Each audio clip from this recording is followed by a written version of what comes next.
My name is Samuel Obioh.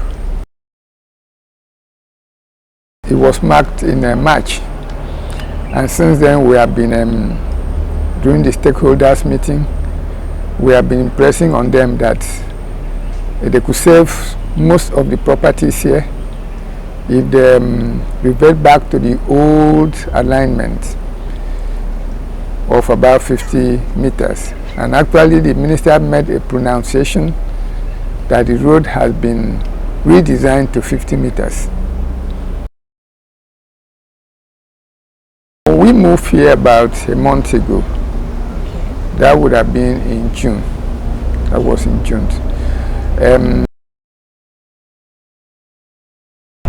The government has already given us a notice to remove our properties that it falls on the right of way of the coastal road. The deadline was about 2 weeks from the date that they gave to us, but because we've been talking. 2 weeks from March? Yeah, from March, okay. From a date in March. Okay, because we've been talking, we feel that along the line the government will reconsider their position and redesign the route to save some of the properties in this axis. This axis is called Iroko Awe, close to Ilasan, still under Lekki royal family. And the Lekki royal family has the global C of O in this area. I don't have the figure right, but I want to state that this land was, I feel it up to 6 feet. Because if you go there where I didn't feel, you find out that it's 6 feet deep. So where we are standing here is actually more than 6 feet deep. That will tell you how much goes in here. Number two, the foundation was not another foundation because the place was swampy. We have to do raft foundation, and I did this raft foundation with about 6 boards. 6 boards. A board is 9 inches. If you multiply 9 inches by 6, you can. That's about 6 inches. So about 6 feet as well. So a lot of money went into here to build this place. As at that time, it cost me like maybe 5 years to build this place. To what you see, it took me 5 years. Most of my resources went in here, and an estimate of this house about that time would have been about 100 million. We were devastated, very, very devastated, because as of now, you see, I am retired. I've been retired for close to 10 years, you know. So resources to move to another place is not there. To go and build this kind of place is no longer available. So we were devastated. In short, we were very, very sorrowful. We didn't know what to do. We did not know what to do. We had to scrape and borrow money to go and rent another place. You can imagine the trauma you go through if you happen to be in the house. All of a sudden, you become a tenant, you know, and there's nothing to show for it. Really, when we built this house, the coastal road was marked in front of my fence. That was what gave us the courage to start building the house. If the coastal road had been marked towards this here, we wouldn't have built the house, we would have left it. You know, left the land till the issue of the coastal road is resolved. But they mark it at the gate. And then after my fence. And then they even publish a coordinates of the right of way. They publish in the Punch in 2003. It's in the public domain. You know, they can use that coordinate to plot and see that it is not my fault. It is the government's fault if they have to change their mind that they have expanded the coastal road. And compensation should be made that somebody can be able to afford a place. Maybe within this range, maybe about a kilometer towards Ajah, maybe you can afford another place. Not only being able to afford the land, to be able to afford to build a comfortable house. After they've given us that notice, they've called us for the first stakeholders meeting. And stakeholders meeting. Yes, of everybody in this area, Okay. that the right of way of the coastal road is affected. Okay. They call us for a meeting, and in that meeting, the minister said the road had been reviewed from 100 meters to 50 meters. Also, this was also in March, right? I think yes, it was in March. They have been reviewed from 100 meters to 50 meters. So we were very happy because we came here, a higher surveyor, please mark 50 meters, and he marked 50 meters. That 50 meters falls exactly on the point that the proposed coastal road was in 2003. You know, so we were very happy. Compensation, he didn't, okay, the land just scraped my fence, there's no point talking about compensation. When they came to mark the 50 meters, we were surprised that they were still marking 100 meters here. Okay, some weeks ago, there was information from people start pulling their house, you know, down, stripping their house down to at least get some revenue from it. And then during the Salah, just before the Salah, they came for a that nobody should strip his down again, or that the government is reviewing, redesigning the roads, and that it will not affect many people again. So they said they design the road as 60 meters, no longer 100 meters. Okay, and we were still surprised that when they came to mark this, the axis, this particular axis, they still take 96 meters. When did they mark it? Just about a week ago. They still take 96 meters, you know, instead of the 60 meters they had proposed. So we were surprised. We don't even know who is telling us the truth, because I reached out to the Federal Ministry of Works in Lagos, and they said the place is 60 meters. I reached out to other staff in Federal Ministry of Work. They said the place is 60 meters. It's 60 meters that they said they should mark. No, they came on Saturday. I didn't even see them. They sneak in on. Already moved. Yes, they sneak in on Saturday because we're here on Friday. We always come here every day. They sneak in on Saturday to mark the place, and left. It was neighbors that called us that come and see where they mark the place. So there is not 60 meters again. Oh. Then we came back and checked, and we measured it. It was 96 meters. It wasn't 60 meters. If it is 60 meters, it will not affect the building. You know, it will not affect the building. So the issue of even compensation might not even come in. Second stakeholders meeting that they call us.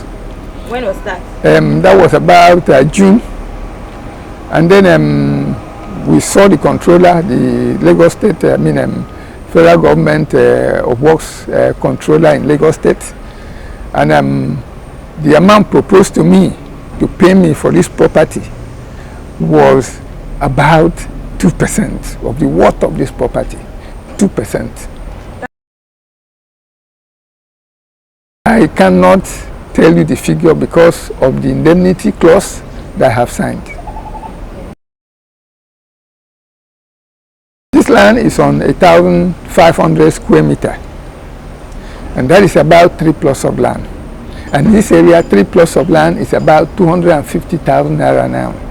That's already 750,000. This house now, if I want to build this house now, will be about 250 million. Sorry, it's not thousand, it's in millions. You know, it's about 250. So we are looking at about 1 billion naira now. I was always, why you see this place not developed, is because I felt that, oh, they have marked the coastal road in my front. This place is going to be business. Maybe I'll turn it to a filling station. That's why I have not put in any structure here. You know, so the property will be in the range of about 1 million. Imagine 1 billion. Imagine somebody proposing to pay me 2% of that. 2% of that is the annual rent of this place. It's the annual rent of this place.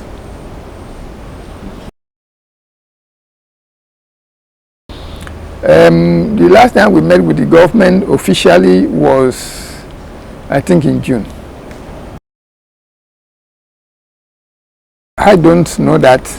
I don't know whether they want to review. That's why I'm appealing through this medium that they should do something about the compensation. Do something about the extent of the road. You know, if they reduce the road to about that 60 meters, we don't need to talk about compensation. And really, we are not interested in the compensation. We are interested in keeping her property as much as we can. You know, yeah, I know that part of the property might go, but the building at least should not go, because there's ample space over there. There's a service lane of 11 meters that they had left. After 11 meters, they start measuring from there. They start measuring 96 meters. You know, when you reach what do they call this road? Ozumbambari way, between law school and the Admiralty way, there is no service lane. Nobody had accident there. They have been using that road for so long. This is a built-up area. When you are designing a road in a built-up area, you take certain things into consideration. You don't design a road as if you are designing a road in a way they don't live. You know, sometimes the road is curved. You know, sometimes it is straight. You know, that's what I'm appealing for the government to do. We are not trying to fight the government. We are just trying to bring to their notice that this thing could be done in a better way.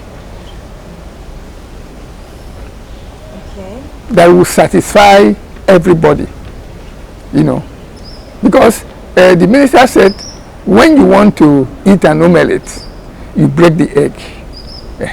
But the egg shouldn't be bitter for some people, while for some people it is sweet.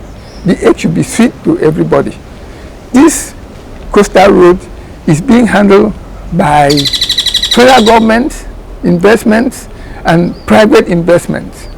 Why does the federal government want to turn us to paupers because of the coastal road? That when it can be avoided. If it cannot be avoided, we understand. You know, why does it want to enrich themselves by turning us into poor people?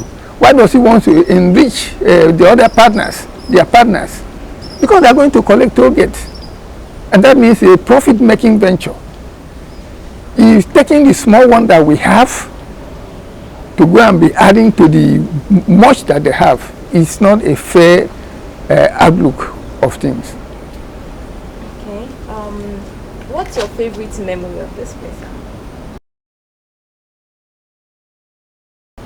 I have a lot of memories. In short, one day when this thing was on, one of my sons came and he said, the memory he has in this place is so much. So remember when this thing was here, when we were young, you remember we were always playing football here, and I nearly brought tears to my eye, but sometimes we men cannot be that emotional. Our emotion is inside our heart. But when you get emotional, everybody around you will break down. I have a lot of memories of this place. I knew when I had some certain things here. I knew when my children were playing all over the place here. Even self, I know when my grandchildren come. When they come, they don't want to go because where they live is not as spacious as this. They have enough room to play. A lot of memories, you know. And I'm so handicapped where I rent because I'm choked up where I rent, you know. Well, the ministers has said that federal government is not interested in documentations.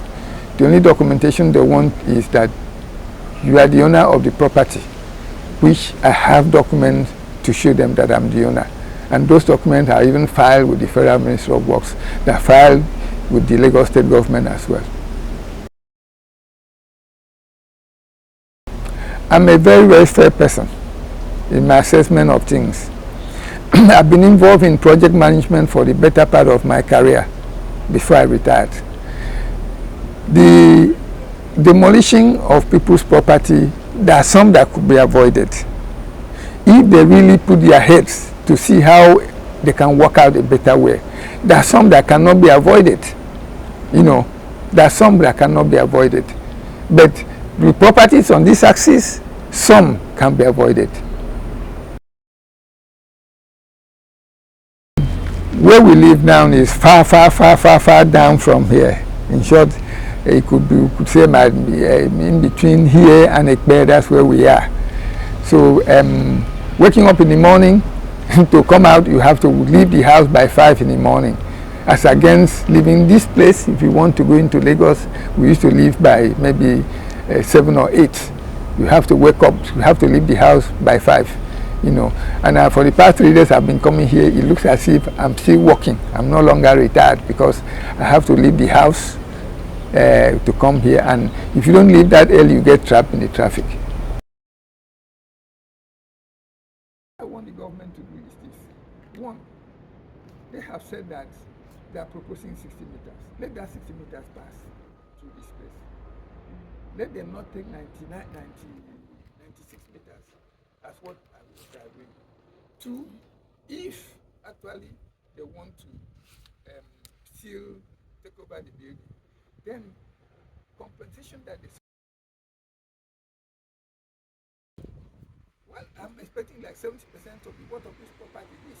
That will be about 700 million. That's what I'm expecting. Okay. That's what I'm expecting. Because with that, I can buy land on the outskirts of this side. I can build a house.